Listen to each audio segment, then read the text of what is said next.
n'afa Nna na Nwa na Mmụọ Nsọ. Amen. Ka ngọzi nke Onyenwe anyị Jesu Kristi na ịhụnanya nke Chukwu Nna na ịdịkọ n'otu nke Mmụọ Nsọ na-enye dịrị unu niile.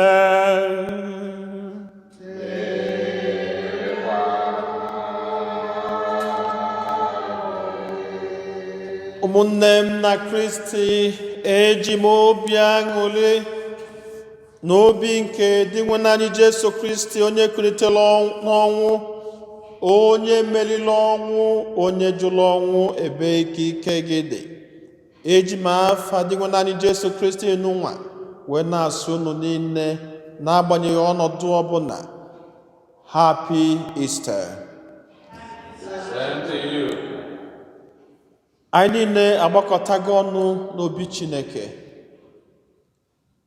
iji wewere onwe anyị n'ụzọ pụrụ iche wee gosipụta onye nwe anyị, onye meriri ọnwụ, onye ji onwe ya wee chụọ àjà maka ife mụ na gị, onye were ihe niile o nwere wee nye wee sị it is finished.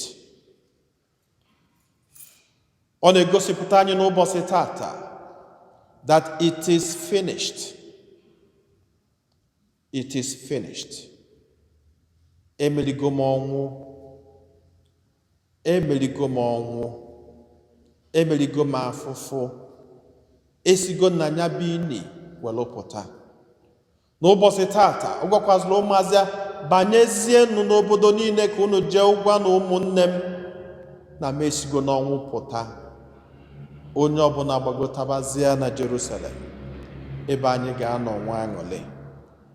And so, anyị ji anya ya bụ okwukwe na okwu dị nwe anyị Jesu Kristi, onye kụrụ n'elu obe wee sị ọgwụgo, were na-erunye onwe anyị wee na-asị onye nwe anyị ka okwu ọnụ ya ahụ mejupụta na ndụ anyị niile n'ofu n'ofu.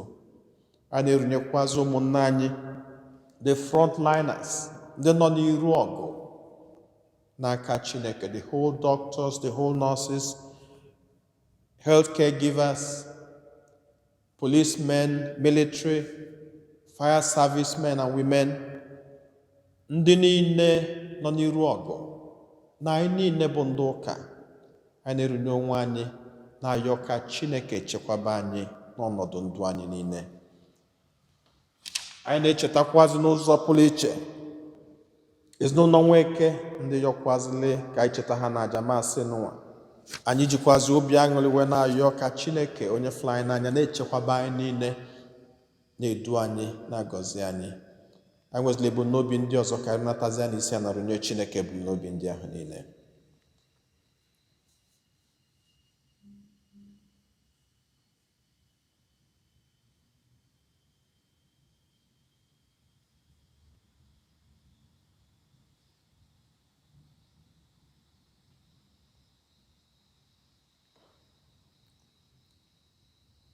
Ụmụnna, ka anyị kwado onwe anyị nke ọma maka nnukwu eme nke Eucharistia nwa site n'ikwupụta njọ anyị. Ekwupụta m ngwa Chineke ji ike niile, ụmụnna m, na-emehiela m nke ukwuu site n'echiche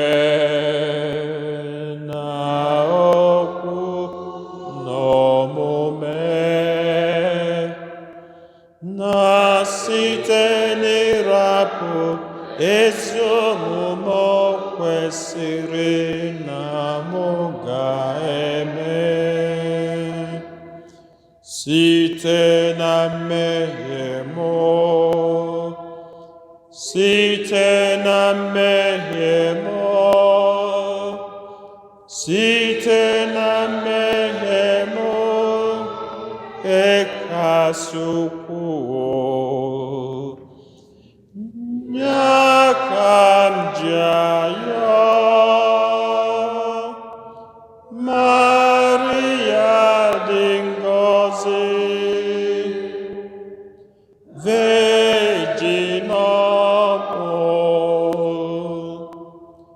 na ndị mmụọ ọma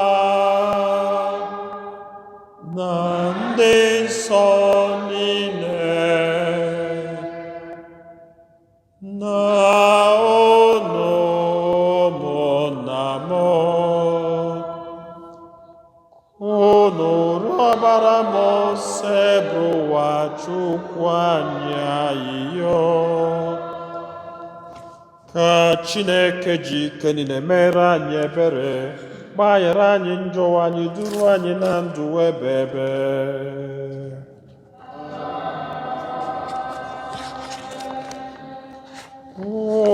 Otito dịrị Chineke n'elu kasị elu.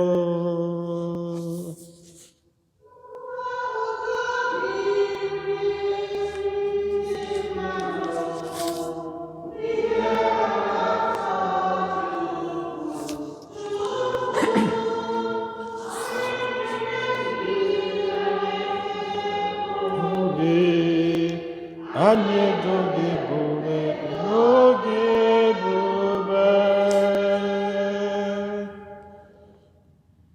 nkele gị nnukwu ebube gị, ose bụrụ ụwa eze nke eluigwe.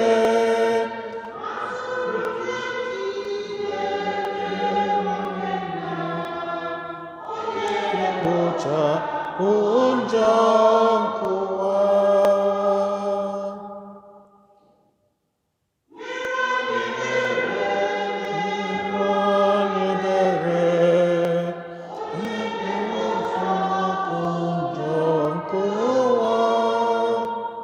arịrịọ anyị n'akarị nna, nyere anyị ebere, mee anyị ebere.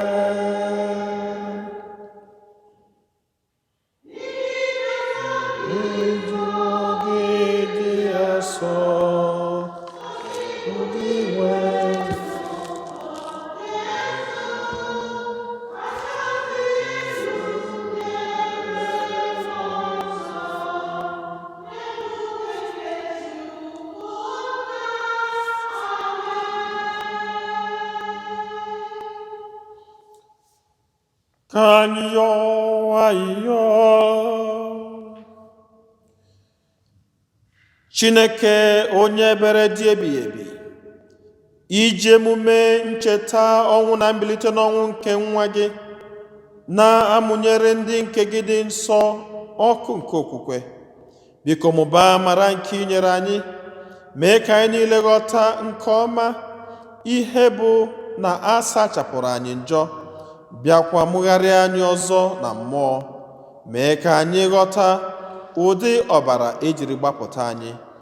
Anyị yọrọ nke a site na dị nwa anyị Jesu Kristi nwa gị, onye gị na-adị ndụ na-achị na ịdịkọ n'otu nke mmụọ nsọ, otu Chukwu site n'ụwa ta ụwa niile.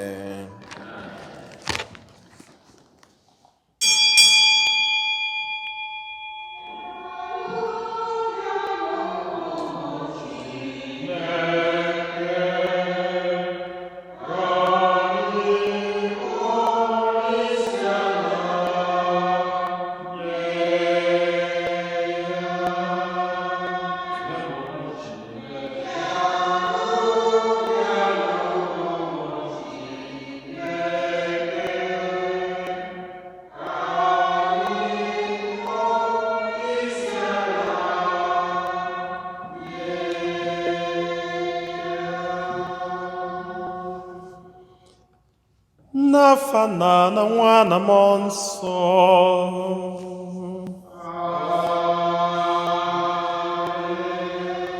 Ka ngọzi nke onye nwe anyị Jesu Kristi na ịhụnanya nke Chukwu na ịdịkọ n'otu nke Mmụọ Nsọ na-enye dịrị unu niile.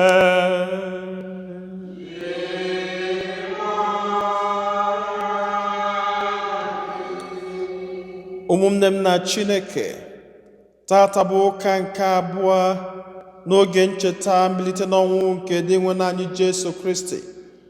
Tata bụkwazi izuụka nke anyị na-akpọ Divine Mercy Sunday, mgbe anyị ji echeta oke ebele nke dị nwe naanị Jesu Kristi na nnukwu ọbara ọ gbafuru na ukwu nke obe, ebe o si dọtala anyị ike nke nzọpụta, ebe o si wee gbalụkwazie njọ anyị niile, anyị wee na-erunye onwe anyị niile n'ụzọ pụrụ iche n'ime ọbara ya bụ nwa atụrụ, wee na-ayọ ka ọ sachaa njọ anyị dị iche iche. Anyị na-echetakwazi dịka kọmuniti ụmụnne anyị na-abọ ndị rapụrụ ụwa anụnwa, Godwin Emezu na Nwalọzie, ndị rapụrụ ụwa anụnwa, na-ayọ ka Chineke nalụ mkpụrụ obi ha na ndokwa. Anyị na-erunyekwazi ajamasị a na ezinụlọ nwoke, na-ayọkwazi nchekwaba nke Chineke n'isi ndị otu anyị ndị St. Fortunata, na-erunyekwazi ya maka mkpụrụ obi Nwalọzie Leonard. Enwezila ọtụtụ ebumnobi ndị ọzọ nke anyị ji gbakọta ọnụ na ajamasị n'ụwa. Ụmụnne m na Chineke, ka anyị runatazie isi a na-arụnye Chineke ebumnobi ndị ahụ niile.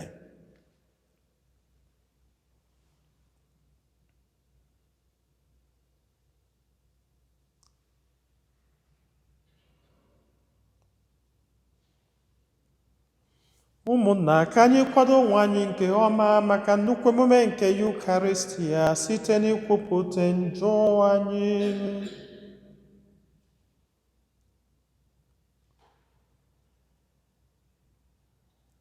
Ekwupụta m ngwa Chineke ji ike niile.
Ka Chineke ji ike niile mere anyị ebere, gbaghara anyị njọ anyị, duru anyị na ndụ ebe.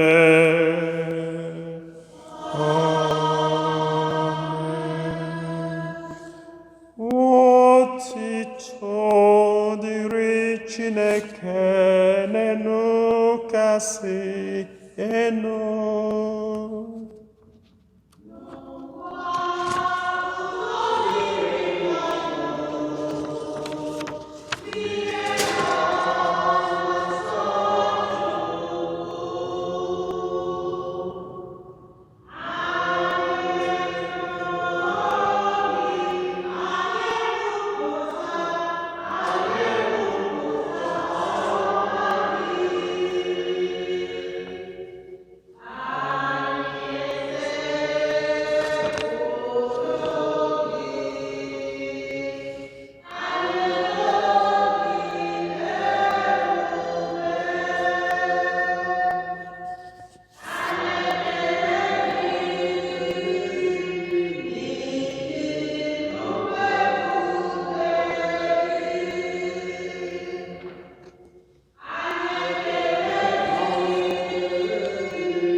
Ayo.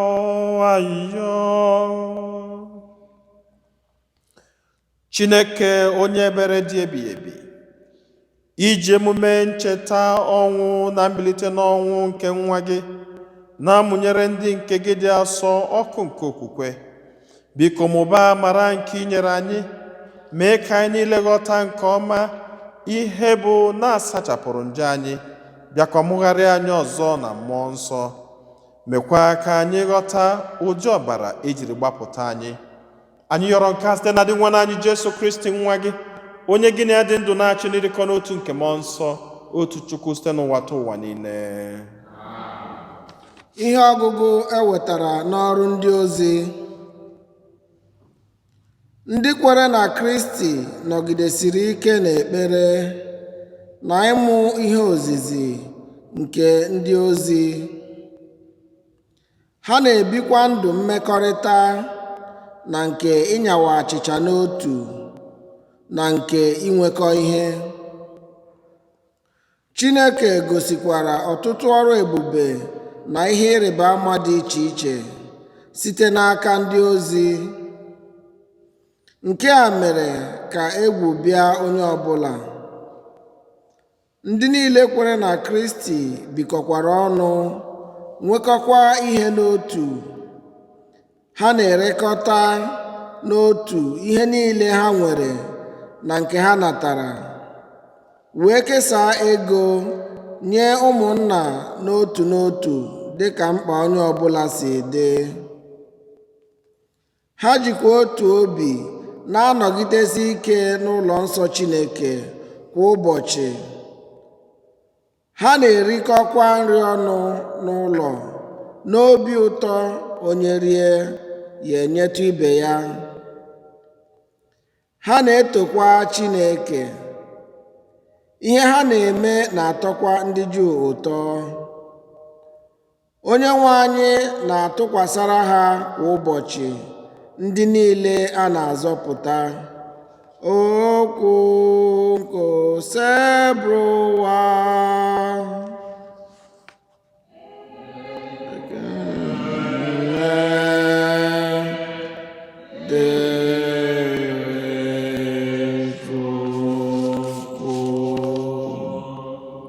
Azịza: nyenụ Onyenwe anyị ekele n'ihi na ọ dị mma, n'ihi na ịhụnanya ya enweghị ngwụcha. Nyenụ Onyenwe anyị ekele n'ihi na ọ dị mma, n'ihi na ịhụnanya ya enweghị ngwụcha. Ka ụmụ Izrel kwuo sị, ịhụnanya ya enweghị ngwụcha. Ka ụmụ Erọn kwuo sị, ịhụnanya ya enweghị ngwụcha. Ka ndị niile na-atụrụ Onyenwe anyị egwu kwuo sị, ịhụnanya ya enweghị ngwụcha. Nyenụ Onyenwe anyị ekele n'ihi na ọ dị mma, n'ihi na ịhụnanya ya enweghị ngwụcha. Akpagidesiri m ike ka m daa, ma Onyenwe anyị nyere m aka gbapụta m. Onyenwe anyị bụ ike m na ukwe m. Ọ bụ onye nzọpụta m. Ụda mkpu ọṅụ na mmeri dị n'ebe obibi nke ndị ezi omume. Nyenụ Onyenwe anyị ekele n'ihi na ọ dị mma, n'ihi na ịhụnanya ya enweghị ngwụcha. Nkume nke ndị na-ewu ụlọ jụrụ ajụ aghọọla ideji ụlọ. Ihe a bụ ọrụ ebube nke Onyenwe anyị, ma ọ bụkwa ihe ịtụnanya n'ebe anyị nọ. Taa bụ ụbọchị ahụ Onyenwe anyị mere, ka anyị ṅụrịa na ọṅụ, bịakwa nwee obi aṅụrị. Nyenụ Onyenwe anyị ekele n'ihi na ọ dị mma, n'ihi na ịhụnanya ya enweghị ngwụcha. Ihe ọgụ nke abụọ. Ihe ọgụ ewetara n'akwụkwọ ozi mbụ Pita dị asọ dere. Isiokwu: na nnukwu ebere ya o zitere n'ikulite Jesu n'ọnwụ, mụgharịa anyị ọzọ. Ekene dịrị Chineke, Nna Onyenwe anyị Jesu Kristi, N'ihi oke ebere ya, o nyere anyị ndụ ọhụrụ ka anyị wee nwee olileanya site na mbilite n'ọnwụ nke Jesu Kristi.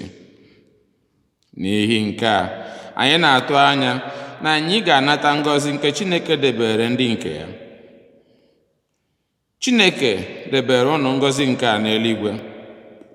Ọ bụkwa ngọzi ahụ nke a na-apụghị imebi emebi ma ọ bụ imerụ emerụ, nke na-adịghị agbanwe agbanwe n'ụdị ya ma ọ bụkwanụ ree ure. Ha ga-abụ nke ụnụ, bụ ndị eji ike nke Chineke chebe site n'okwukwe, ka ha wee ruo nzọpụta ahụ a ga-ekpughe n'oge ikpeazụ. Ṅụrịanụ ọṅụ n'ihi nke a. Ọ bụ ezie na ọ dị mkpa ugbu a ka unu nwee mwute nwa oge n'ihi ahụhụ dị iche iche nke unu na-ahụ. Ma ihe mere eji atụ unu ahụhụ ndị a bụ ka e were mara ma okwukwe unu o sikwara ike. A na-anwa okwukwe unu dịka a ga-asị na ọ bụ ọlaedo eji ọkụ anwapụta. Ọ bụ ezie na ọlaedo bụ ihe pụrụ imebi emebi, ma a ga-eji ọkụ nwaa ya ịmata nke bụ ezi ọlaedo na nke na-abụghị ya. Ya mere, aghaghị iji ahụhụ nwapụta okwukwe unu, nke bụ ihe oke ọnụ karịa ọlaedo, iji hụ ma ọ ga-eguzosikwa ike. Mgbe ahụ ka unu ga-anata otuto na ebube na nsọpụrụ n'ụbọchị ahụ Jesu ga-alọghachi. Unu hụrụ ya n'anya. Ọ bụ ezie na unu ahụbeghị ya, unu kwekwere na ya. Ọ bụ ezie na unu adịghị ahụ ya anya ugbu a.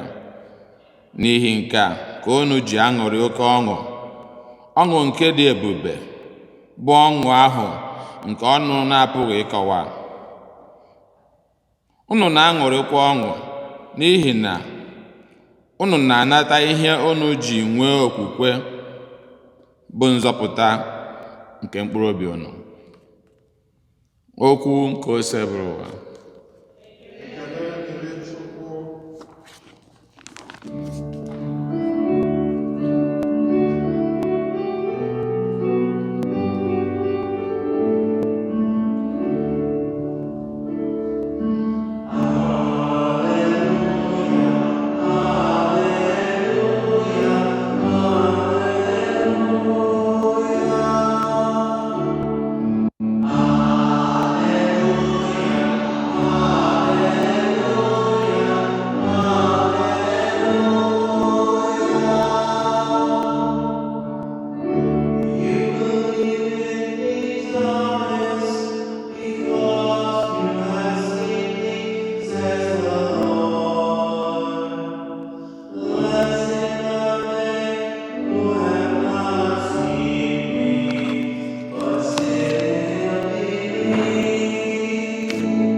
Onyenwe anyị nọnyelu unu.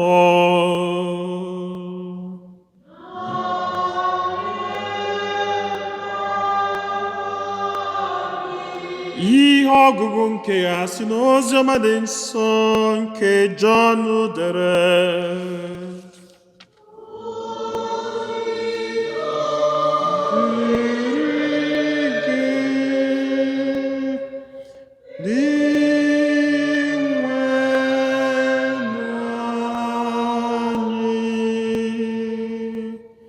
Na mgbede nke ụbọchị ụka ahụ, bụ ụbọchị mbụ n'izu, ndị ụmụazụ Jesu zukọrọ kpọchie ụzọ n'ihi egwu ndị Juu. Mgbe ahụ Jesu bịara guzo n'etiti ha sị, "Udo dịrị ụnụ." Mgbe o kwusịrị nke a, o gosiri ha aka ya abụọ na akụkụ ya. Ya mere ndị ụmụazụ ya ṅụrịrị ọṅụ mgbe ha hụrụ Onyenwe anyị. Jesu wee sị ha, udo dịrị unu. Dịka nna m si zite m, otu akwa ka m si eziga unu. Mgbe o kwusịrị nke a, o kusara ha ume sị ha, naranụ Mmụọ Nsọ. Ndị niile unu gbaghara mmehie ha agbaghara ha. Ndị niile unu jụrụ ịgbaghara mmehie ha agaghị agbaghara ha. Otu onye n'ime ndị ozi 12 ahụ, Thomas, nke a na-akpọ ejima, esoghị ha nọrọ mgbe Jesu bịara. Ya mere ndị ozi ibe ya ndị ọzọ wee sị ya, anyị ahụla Onyenwe anyị. Thomas wee sị ha, ọ bụ naanị mgbe m jiri anya m hụ ebe ntụ kpọrọ n'akụkụ ya, ọ bụ naanị mgbe m tinyere aka m n'apa ntụ ya, ọ bụ naanị mgbe a m tinyere aka n'akụkụ ya ebe a mara ya ube, ka m ga-ekwere na o sitere n'ọnwụ bilie. Mgbe ụbọchị 8 gasịrị, ndị ụmụazụ ya zukọkwara ọzọ n'ime otu ụlọ. Thomas nọkwa n'etiti ha. Ọ kpọchiri ụzọ akpọchi, ma Jesu batara guzo n'etiti ha sị ha, udo dịrị unu. O wee sị Thomas, weta mkpịsị aka gị tinye n'ebe a. Lelee aka m abụọ. Setịpụkwa aka gị tinye ya n'akụkụ m. Abụla onye na-esi agụgọ, kama bụrụ onye kwere ekwe. Thomas wee tie mkpu sị, Onye nwe m na Chineke m. Jesu wee sị ya, i kwere ugbu a n'ihi na iji anya gị hụ, ma ngọzi dịrị ndị na-ahụghị ma kwere. Ọtụtụ ọrụ ebube ndị ọzọ ka Jesu rụrụ n'ihu ha. Ndị ụmụazụ ya ndị a na-edeghị n'akwụkwọ, ma edere ndị a ka unu were kwere na Jesu bụ Kristi nwa Chineke, ka unu wee site n'okwukwe unu nweta ndụ n'aha ya.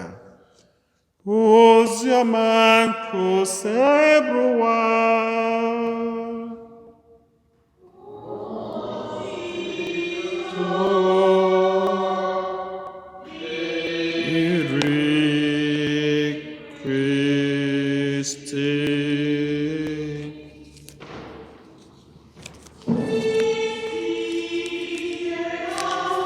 Onye nwe anyị bilitere n'ọnwụ.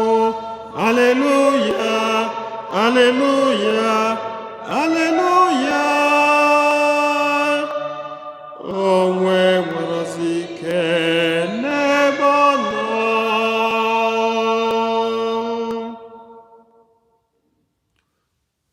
Ụmụnne m na Kristi, otovrinu Jesu na ndụ ebe amen. Onye jisi ike orue ọnaeze, onye gbakọtaghị alụ nwanne ya enyelu ya aka. Tata bụ ụka nke abụọ n'oge emume nke Ista. Tata bụkwazi oge ụka na-akpọ Divine Sunday, Sunday of Mercy. Oge anyị na-echeta ube amalụdị nwe anyị Jesu Kristi n'akụkụ, ọbala o ji gbapụta njọ anyị wee tụọ n'ala, ọbala o ji sacha mụ na gị, the blood that gave us freedom. In his blood we are saved. In his blood we are sanctified.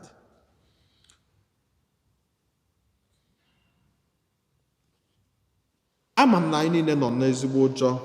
Ekwugo m ya mbụ, kwuo ya ịbụ, kwuo ya ịtọ. Mgbe mbụ anyị na-anụgasị akụkọ, m ga-asị na anyị nwa bụ ndị ụkọchukwu, we are also first responders. Maka na ihe m ji kwuo ya bụ that I have been opportune to bury or pray for some people na funeral home who died in this situation. Mana ọ na-emegasị ebe ndị ọzọ, mana kịta anya bụ ihe ebulugo batakwuazi n'obi nke anyị, kụọla anyị aka. Izuụka anụnwa gara aga, nwanne anyị nwoke Godwin Emezu rapụrụ ụwa anụnwa. A na-ekwu ka a na-ekwu nwanne anyị nwoke Leonard Nwalozie rapụkwazị ụwa anụnwa maka ofu nyanya. Ama m na ụjọ ji anyị niile, amakwazi na ọnọdụ n'ụwa abụrụ ezigbo ọnọdụ. Amakwazi m na anyị nọ nke n'ọsọ ngwere n'ụlọ. Amakwazi m na anyị na-ajụzi onwe anyị what is happening. But again, these two people who left, I don't think we are better than them. But it is the will of God. Na ọ ga-esi n'etiti anyị wee kpọrọ ụmụnne anyị nwa. Anyị wee na-asị ka mkpụrụ obi Godwin na mkpụrụ obi Leonard zuru ike na ndokwa n'afa Jizọs. Amen. N'ihe ọgụgụ onye nwe anyị gosipụtara anyị niile n'ụbọchị tata, ihe ọgụ nke mbụ ewetara akwụkwọ ọrụ ndị ozi, ewegosi anyị ije okwukwe.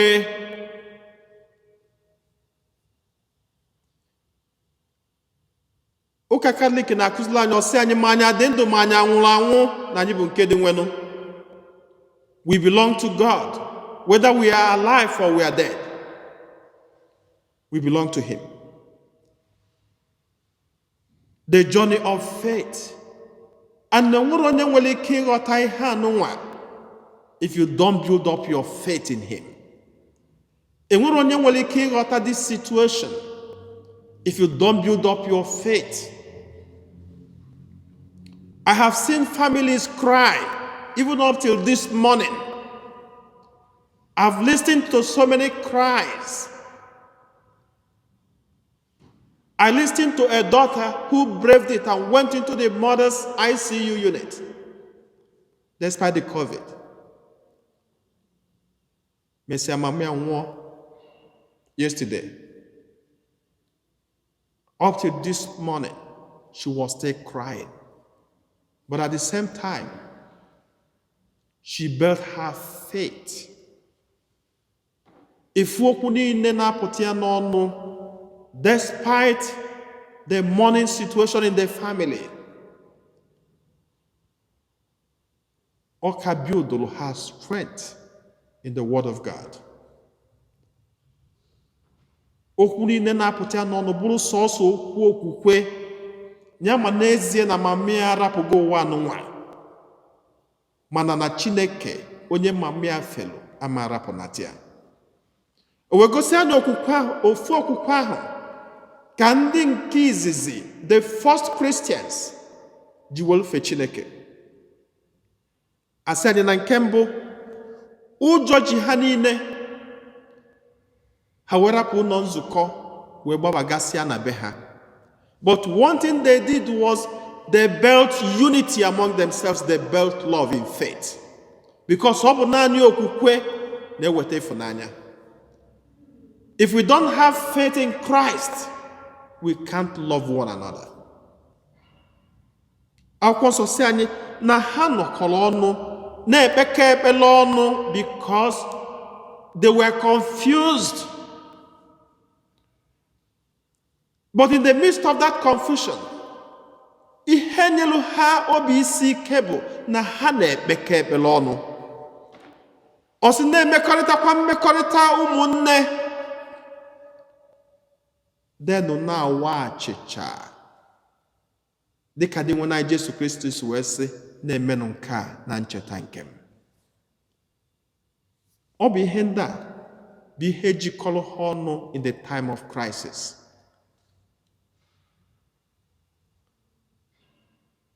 And they found love among each other because the crisis situation kuzili ha that there is nothing or there is something beyond this world in which we live.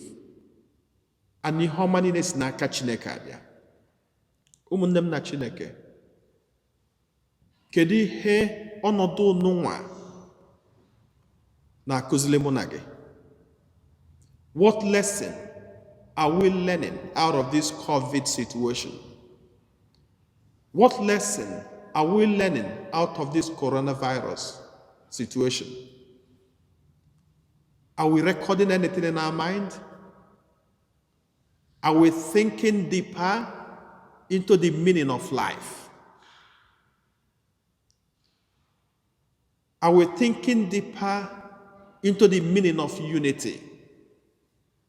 Are we thinking deeper into the meaning of love? Ọ bụ ọnọdụ a ka ndị ụka mbụ nọrọ. Ọnọdụ of hopelessness, but prayer and love brought them together. Mgbe anyị ga-anachiyata n'ụlọ ụka anụnwa ọzọ,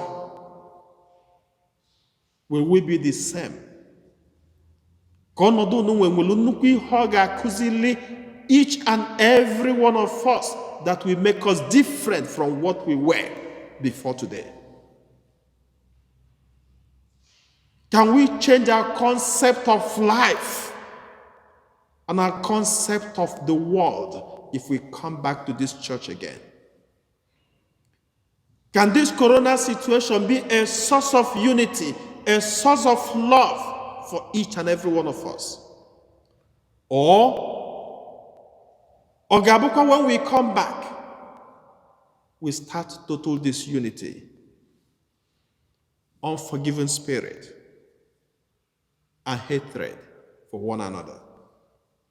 The early Christians bonded themselves in hopelessness.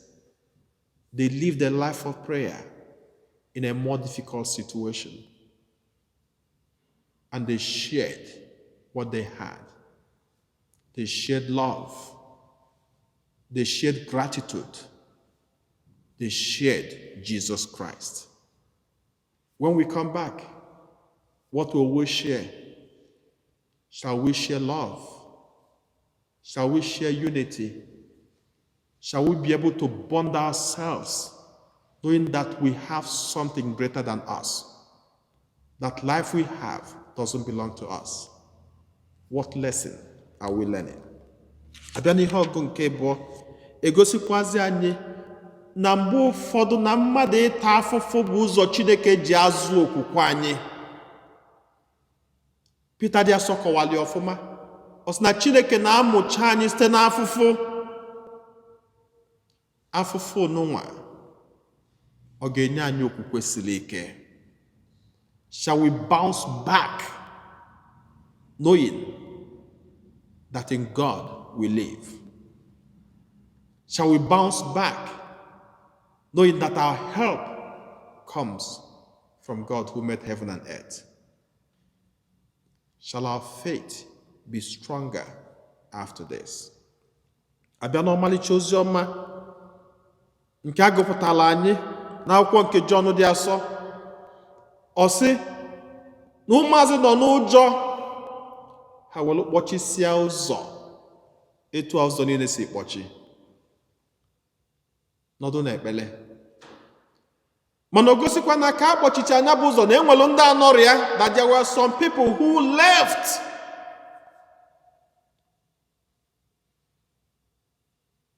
Mgbe di nwa na Jesu Kristi bata n'eti ha, o wee kwuo the first word that every Christian home and every Christian community should have.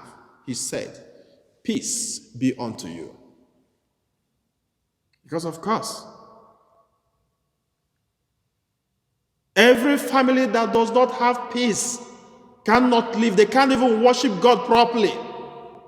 Every family that there is rancor and acrimony cannot serve the Lord. Maka akwụkwọ nsọ sị, ọ bụrụ na gị na nwanne gị nọ n'ilo, gị rapụ onyinye gị, jee ka unu dozie, unu dozisizie, iwele onyinye gị megene wetelu Chineke. And so Jesus Christ gave them the word of peace because he knew that their life was in crisis. They were in total fear. We say, "Peace be unto you." Ụmụnne m na Chineke, ana m asị, ebe ma ebe anyị anọ na today, wee na-anụ okwu n'ụwa, And masiku donu wa Chineke proclaim today the peace of our Lord Jesus Christ. We need peace in our heart. We need peace in this crisis situation. We need the internal peace. Especially now that so many of us are in fear. Especially now that so many of us are facing death. Especially now that so many of us are not even sure of tomorrow. Let the peace of Christ be upon us. The peace that emboldened the disciples. The peace that gave them the strength they need. Then konyecha ha udo ihe ọzọ mekwazi bụ na he breathed into them his spirit. He gave them his spirit. The Spirit of God is power. The Spirit of God is the engine house. You need the Spirit of God now. We all need the Spirit of God. Let the Spirit of God be upon each and every one of us. The Spirit that fortifies us. The Spirit that strengthens us. The Spirit that builds our homes. Let the Spirit of God be upon you. And then, ka o nyechala ha udo niile ahụ, kunye mmụọ ha, mmụọ ya n'ime ha. Then ihe ọzọ nye ha bụ the authority to forgive sins. Forgive one another. Forgive one another. And so, Butani, to what today is the Divine Mercy Sunday. Are you ready to forgive? I know that so many of us are in their homes. So many of us have been apart from each other. Some parents work in the morning, some work in the night. But now, so many of us are laid off. And so we stay at home, more in the morning, more in the night together. Do we enjoy the company of each other now? Or is this time bringing more crisis in our families than peace and love?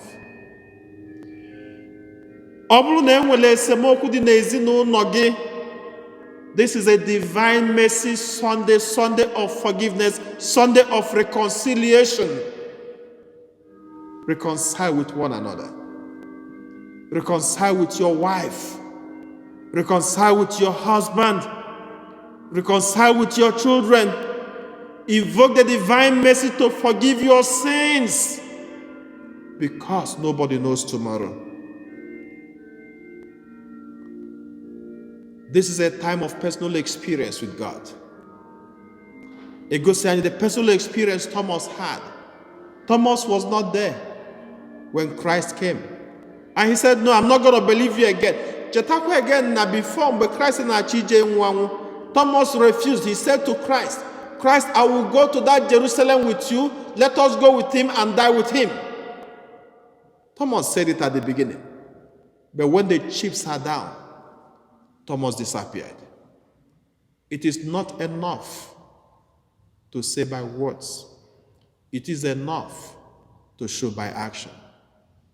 This is a time to have your own personal experience of what life is.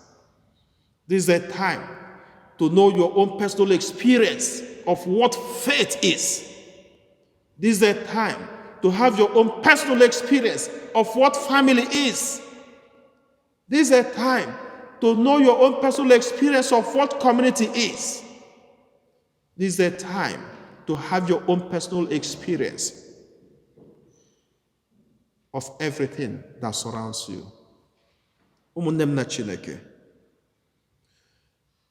Today is the Divine Mercy Sunday. May we reconcile with our Lord. May we reconcile with one another. May the experience we have now be the game changer in our lives. May when we come back, may we not be the same. Rather, may the peace the Holy Spirit, and the personal experience of the scriptures of today be upon each and every one of us, so that when we come back better than we were, through Christ our Lord. Amen. Ekwe m n'otu Chineke na ji ike niile, na-emere eluigwe na ala, n'ihe dum a na-ahụ anya na ndị anaghị ahụ anya, otu anyị Jesu Kristi, so otu nwa Chineke mụrụ, nna mụrụ tupu ụwa tụ ụwa niile, Chukwu si na Chukwu, ihe si n'ihe, ezi Chukwu si na ezi Chukwu, a mụrụ ya amụ, eme ihe eme, ya na nna bụ otu ihe n'ihe ha ji bụrụ Chukwu, onye si na ya mee ihe dum, onye maka ihe anyị bụ mmadụ na maka ihi nzọpụta anyị siri n'eluigwe gbadata, o were ahụ na Virgin Maria, site na mmụọ nsọ, ọ bụrụ mmadụ, abịa kpọgbuo ya n'obe n'ihi anyị, n'oge ọchịchị Pontius Pilate, ọta ahụhụ, ọ nwụọ, elie ya, ite n'ụbọchị nke atọ, ka akwụkwọ nsọ siri kwu, ọ rọgoro n'eluigwe, nọrọ n'aka nri Nna, ma ọ ga-abịaghachi ọzọ n'ebube ya, ikpe ndị dị ndụ na ndị nwụrụ anwụ ikpe. Onye ọchịchị ya na-enweghị njedebe, ekwe na mmụọ nsọ, onye nwe anyị na-enye ndụ, onye siri na Nna na Nwa pụta, onye a na-esekpụrụ na-etokọdo ya na Nna na Nwa, onye si na ndị amụma kwuo okwu, ekwe m n'otu nzukọ nsọ Katọlik na Apọstọlik, ekwupụta m otu baptizim nke mgbaghara njọ, ana m atụ anya mbilite n'ọnwụ na ndụ ụwa ga-abịanụ. Amen. Ekpere nke ndị kwelụnụ, ụmụnne m na Chineke, anyị niile agbakọtago ọnụ iji welu sọpụrụ onye nwe anyị na-ayọ ka iche ntị ma nụla anyị ka anyị kpee ekpere maka nzukọ nsọ Katọlik gazuru ụwa niile. Nna anyị bụ Pope, ndị bishọp anyị bụ Bishọp Dimazio, ndị ụkọchukwu niile, ndị brothers and sisters, na ndị ụka niile, na ndị niile na-alụ ọrụ n'ụzọ pụrụ iche n'ụka, na-ayọ ka Chineke efula anyị n'anya, nye anyị amamihe siri ike, nyekwazi anyị mmụọ nke okwukwe na ume nke iji wee na-alụ ọrụ Chineke zubere anyị niile. Anyị arịọ gị biko dị nwe anyị. Ka anyị kpee ekpere maka ndị nọ na nyanya, ndị nọ na mwute, ndị obi na-agbawa, ọtụtụ ezinụlọ ndị nọ n'akwa, ka Chineke bịa kasie ha niile obi, ma werekwazi ọgwụgwọ nsọ welu chọọ ndị nọ na nyanya mma. Anyị na-echetakwazi all our frontliners, all our first responders, the doctors, the nurses, all the health caregivers, the fire service, the police, the military, and ndị ọbụla na-alụ ọrụ n'ụzọ pụrụ iche iji welu mee ka ọnọdụ ụnụnwa nwee nnukwu mgbanwe. Ka Chineke bịa nọnyelụ ndị a niile, ma na-akasi ha obi, ma na-edukwazi ha n'ọrụ nke ha na-alụ. Anyị arịọ gị biko dị nwe n'anyị. Anyị na-echetakwazi ụmụnne anyị na-abụ ndị rapụrụ ụwa n'ụwa, Leonard Nwalozie na Godwin Emezu, na-ayọ ka Chineke nalụ mkpụrụ obi ha na ndokwa. Anyị arịọ gị biko dị nwe n'anyị. Anyị na-erinyekwazi unu niile ebe unu anọ na ezinụlọ ọnụ dị iche iche, ụmụntakịrị anyị niile, ndị Igbo niile ebe anyị anọ na-ayọ ka amala na ike na ebube Chineke na-echekwaba anyị. Ka Chineke bịa gọzie ezinụlọ anyị, gbopụrụ anyị nyanya anụnwa na ọnwụ n'ụwa nke gbara anyị okirikiri. Anyị arịọ gị biko dị nwe n'anyị. Ka nletazi isi a narụnye Chineke bụ n'obi ndị ọzọ. N'ọfụ ka anyị na-echetakwazi obodo anyị bụ Naijiria, na-ayọ ka Chineke chekwaba ụmụnne anyị niile ndị nọ n'obodo ahụ, ka nyanya anụnwa rapụ ịkpagbu ha.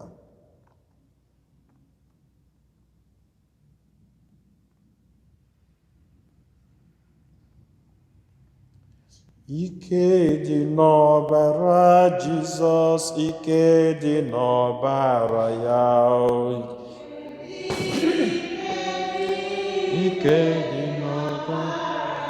ike dị n'ọbara Jizọs, ike dị n'ọbara ya,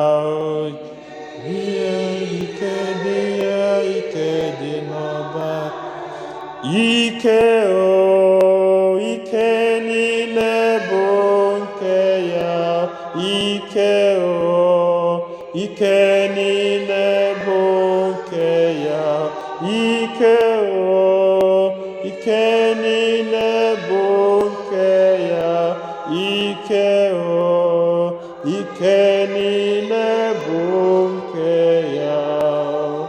Chineke anyị erunyego oge ebumnobi anyị niile, ọnọdụ anyị niile. Anyị na-ayọ ka iche ntị n'ụlọ anyị niile ma gbuola anyị mkpa anyị karịa ka anyị pụrụ ịyọ gị site na Kristi onye nwe anyị.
Rịọbanụ ụmụnna m ka aja mụ na unu na-achụburu ihe ga-asọ Chineke jikenene nara nụ.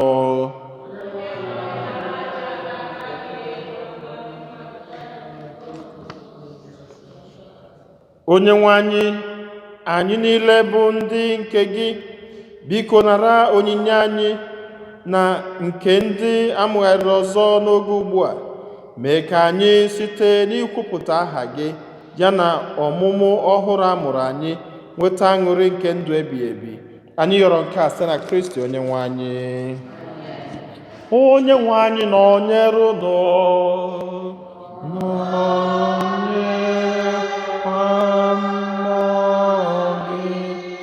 Welite n'obi enu, ewelitego ya n'ebe dị nwenu nọ, ka anyị nye n'ụdị nwenu Chukwu anyị ya ekene. O kwesịrị bụrụkwa ihe ezi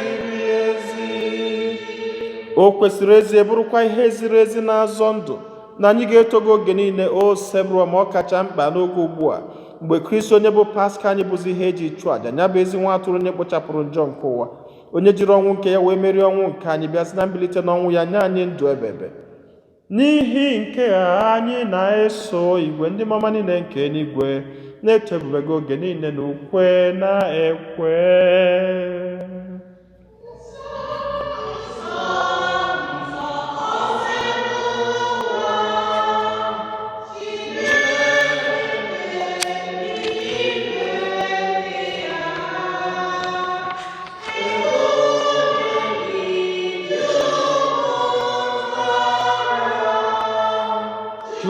Jupụtara n'eluigwe n'ala, Hozana, Hozana, Hozana, Hozana n'elu kasị elu.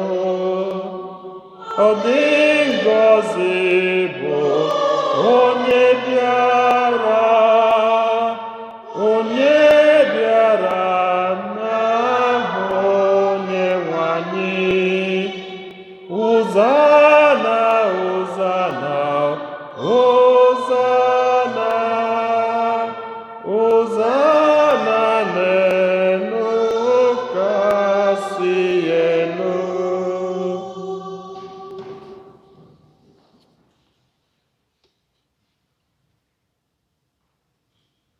Nna anyị dị nsọ, ezie sọ gị na-edo ihe dum nsọ.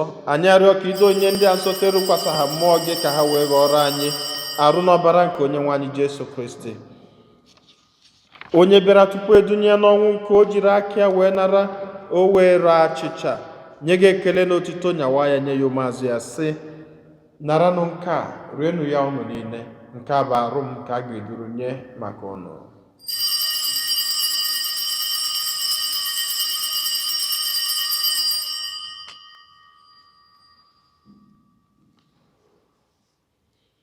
Otu akwa ka o siri mee mgbe ha richara nri anyasị, o buru iko mmanya nyekwa gị ekele na otito bunye ya ụmụazụ ya sị, naranụ nke a ṅụọnụ ya ụnụ niile, nke a bụ iko nke ọbara m nke ọgbụgba ndụ ọhụrụ dị ebebe.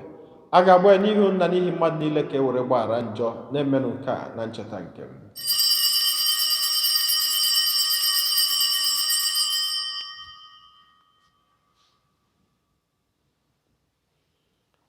Ka anyị kwupụta n'ihe omimi nke okwukwe anyị na-eme ugbu a. Anyị na-ekwupụta ọnwụ gị.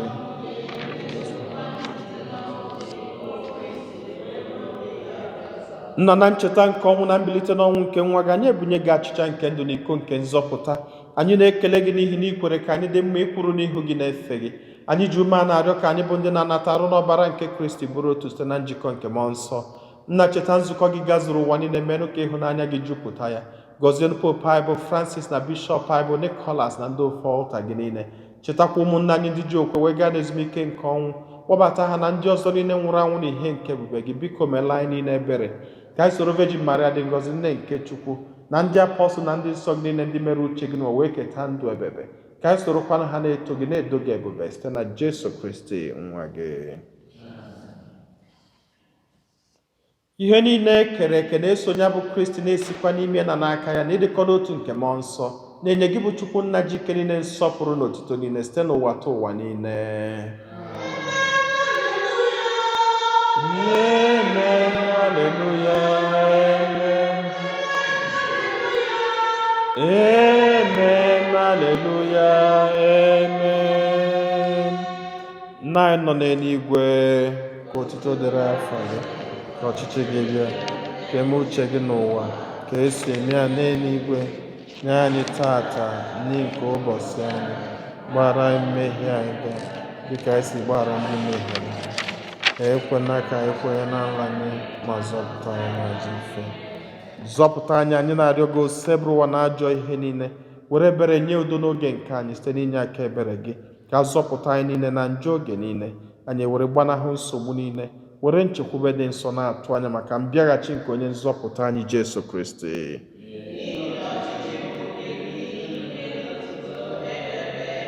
Onye nwe anyị Jesu Kristi, onye gwara ndị apọstụl gị, udo ka m na-arapụrụ n'udo nke m ka m na-enye unu, elekwana anya na njọ anyị, kama lekwasị anya n'okwukwe nke nzukọ gị.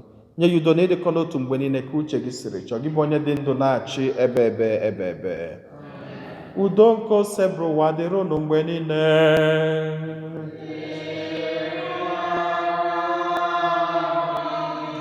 Nyerịta n'onwe unu ekele nke udo. Nwa atụrụ nke Chukwu, onye na-ekpochapụ njọ nke ụwa.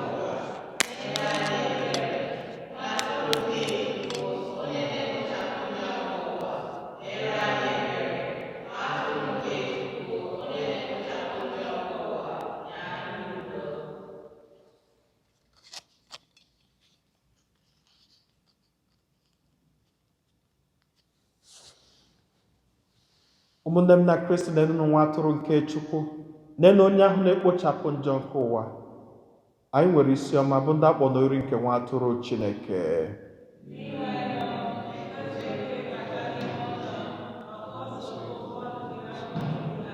Ka arụ na ọbara Kristi chekwaba anyị niile ruo na ndụ ebebe.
An act of spiritual communion.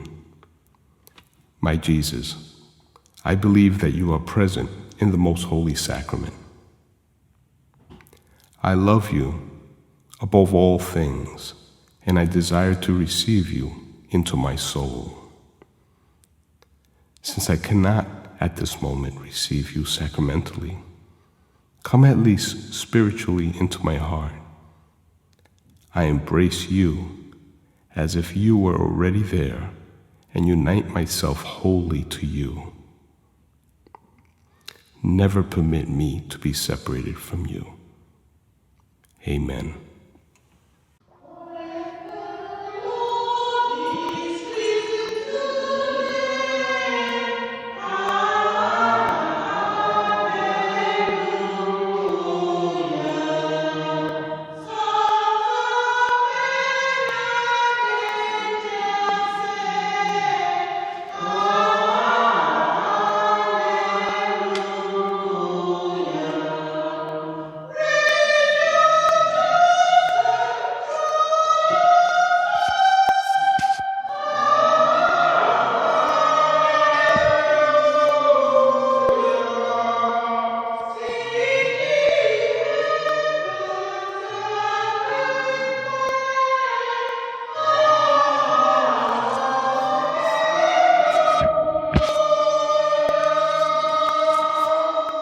Ka anyị ya ayọ.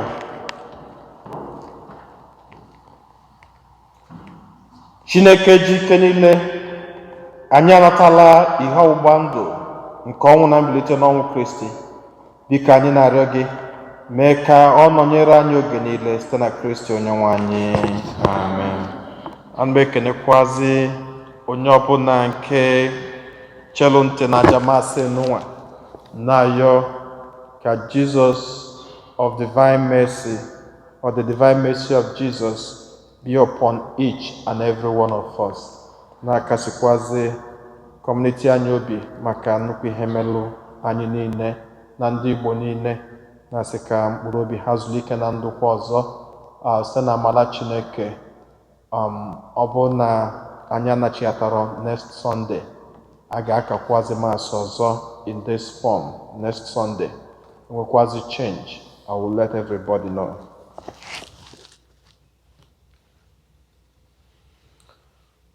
Onye nwe anyị nọnyere unu.